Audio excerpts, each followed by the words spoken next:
From the chair, please. Uh, Thank you, Mr. Vice Chair. Again, I am presenting SB 415 on behalf of Senator Reyes, who could not be here today. Oh. We wish her all the best. Members, as you know, the Senator and I authored AB 98 last year, which struck a delicate balance between improving the quality of life of communities impacted by the booming logistics industry, while allowing the industry enough flexibility to continue to thrive and bring jobs to California. As with all legislation of this magnitude, there is more work to do, and we both acknowledge that. And Senator Reyes and I have introduced identical bills to clarify a number of outstanding issues. We have held dozens of meetings with stakeholders on all sides to get to this point. The bill in print addresses a number of issues, and those issues include that it makes clear that AB provisions do not apply to certain port properties or agricultural uses, provides more time for small cities and counties to update their circulation element, and it also gives the Attorney General discretion to work with local governments that are working in good faith to comply with AB 98. Additionally, we have agreed on amendments that will be taken as the bill moves through the Appropriations Committee. And these amendments will clarify the definition of track entrances, allow logistic parks to have a single entrance, clarify the definition of the required buffer zones, give direction to local planning departments about buffer zone and barrier design standards. And finally, and put to bed the issue of ensuring that existing affordable housing provisions are preserved. Additionally, we're very close to an agreement on guaranteeing the existing pipeline of projects that is projected and providing additional clarity with regard to dock door orientation. There are still a number of important outstanding issues that we will be working through the recess to resolve, and those issues include enforcement of track routes, how existing warehouses can be modernized, and the role the General Attorney will play in enforcement, and a couple of other minor issues that we're working on. My sincere hope is that there are at least a few more issues we reach consensus on before the end of the year. We've spent hundreds of hours that have been poured into this, and so far, as you can see, we still have work to do. As you know, with all good compromises, we have a very little formal support and even less formal opposition. Rather than having traditional witnesses here, I would just ask to take a moment to thank all of the stakeholders that have come forward with their concerns and their ideas to help us ensure we get this right. And again, I don't have any principal witnesses in support. Thank you so much. Do we have any witnesses in support? I think you've got all tweeners. All right. Do we have any? Yes, please.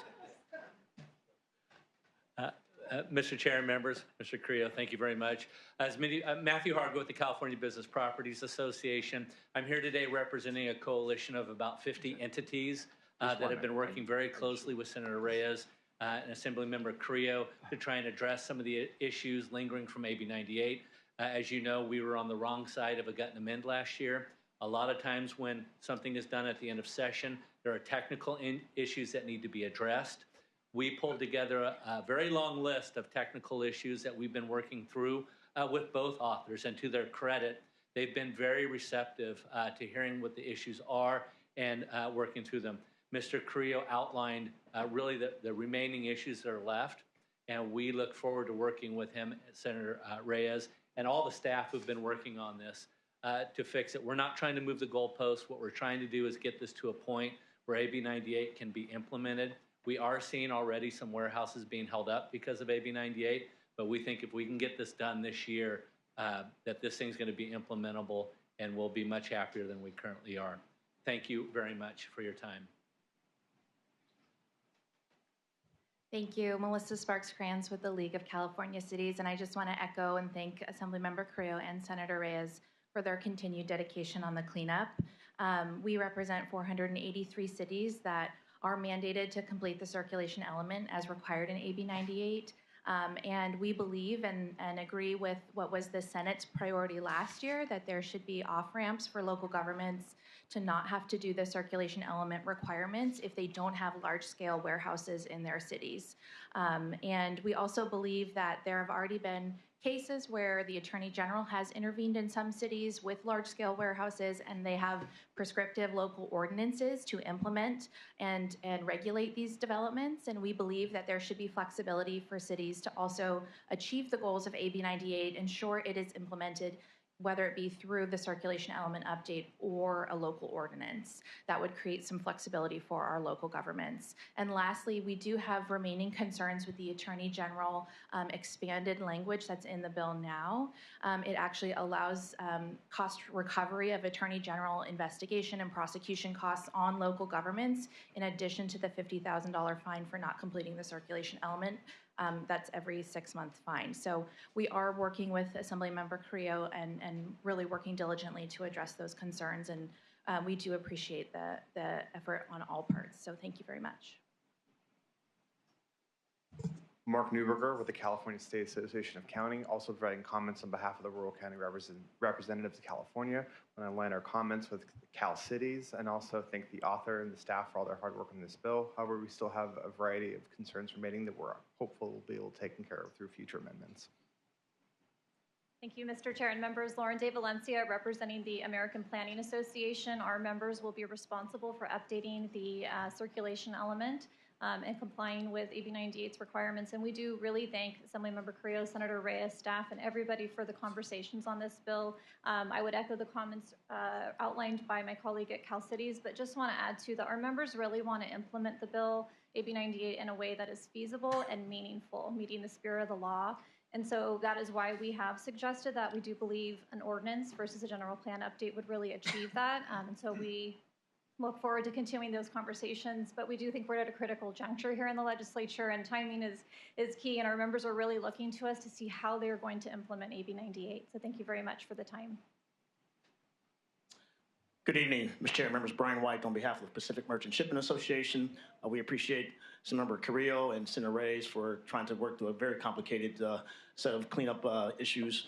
We appreciate the concerns that we've tried to address with respect to shipping. We still have some additional clarifications we're trying to get with respect to including shipping under the definition of intermodal facilities, particularly for seaports and marine terminal operators. We believe what we should be included, similar to what railroads are included in that definition. So we continue to look forward to working with the author and Senator Reyes. Appreciate it. Thank you. Good evening, John Kendrick on behalf of the California Chamber of Commerce. We appreciate the continued efforts of the committee chair and the author to refine AB 98 and respectfully emphasize the need for this legislature to establish a clear pathway for modernizing facilities critical to California's goods movement sector. Thank you. Thank you so much. Are there any witnesses in opposition? Okay, I see none. Committee members, any concerns? Yeah. I just want to commend you, Mr. Chair, for all the work that you've been doing. You've been working on this for 2 years, and I know you and the senator will continue working on this. I am supporting the bill, and I just wanted to commend you and the senator for all the hard work and many conversations. Thank you, Assemblymember Wilson.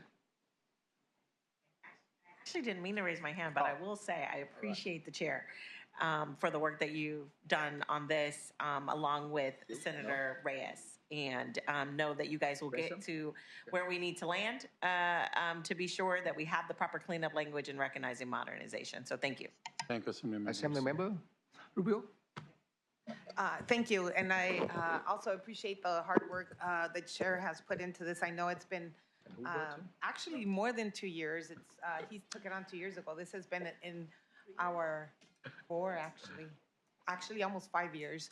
But I know this issue has been lingering for a long time, and I appreciate all the willingness to work. And I know that there's some issues that need to be addressed. For example, to align warehouses constructed prior to the implementation of AB 98 to be modernized and clarify that the project approved before AB 98's enactment are not subject to its requirements. And I want to be very specific about that because I think that was the compromise that was reached. I know you will do everything possible, but I just want to make sure that, those in opposition to know that we are, he's working on it, but we're also well aware of what needs to be done. So I really appreciate all of the work.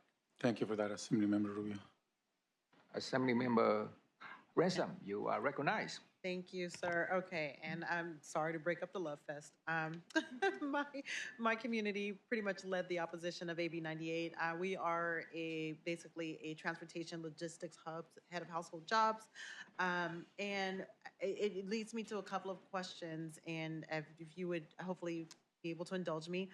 So the bill basically the question is about the ability to allow the circulation of truck route requirements to be completed in a local ordinance rather than the general plan. One of my cities already agreed to a settlement with with the Attorney General's office, and developed a local ordinance to address the warehouse development before, before AB 98. And since that bill was signed, there's also a requirement to do a circulation element, $50,000 fine, $50,000, 6 months Yeah. and a fine. So just kind of wondering if a city has to update, a component of their general plan, would this then trigger other general plan requirements, or could it just be addressed in the ordinance? The conversations led us to agree on that being addressed through our local ordinance.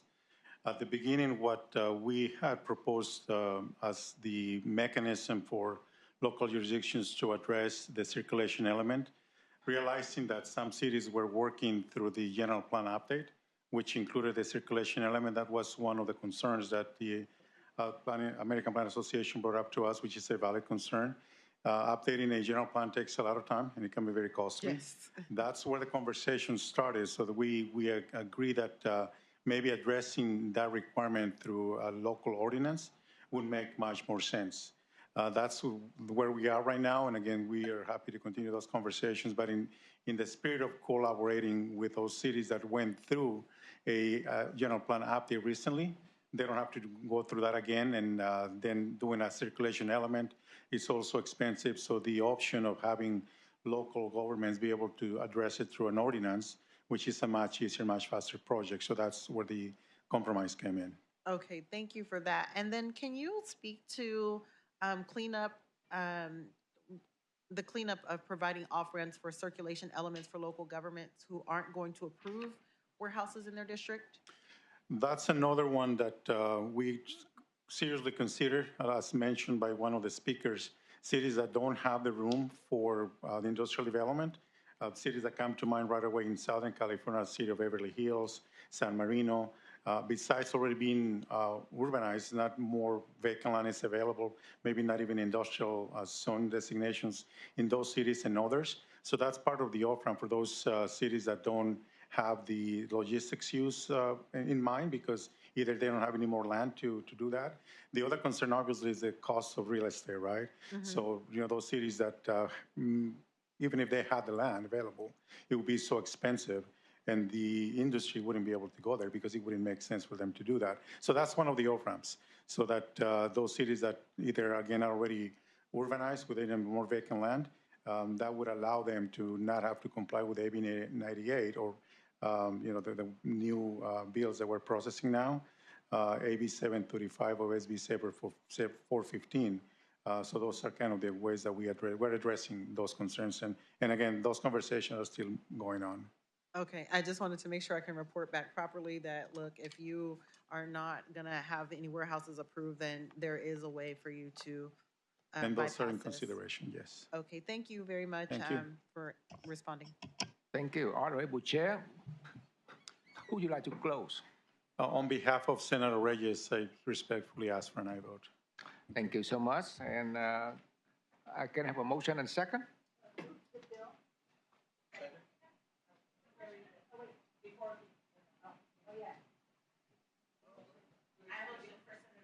All right. All right, we have the motion and second on the floor. Madam Secretary. The motion is due pass to appropriation. Ta. Not voting?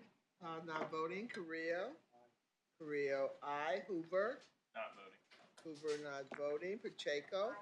Pacheco, aye. Ramos. Ramos, aye. Ransom. Not voting. Ransom not voting. Rubio. Rubio, aye. Stephanie. Stephanie, aye. Ward. Aye. Ward, aye. Wilson. Wilson, aye. 7-3. 7-0. The measure is out. Thank you.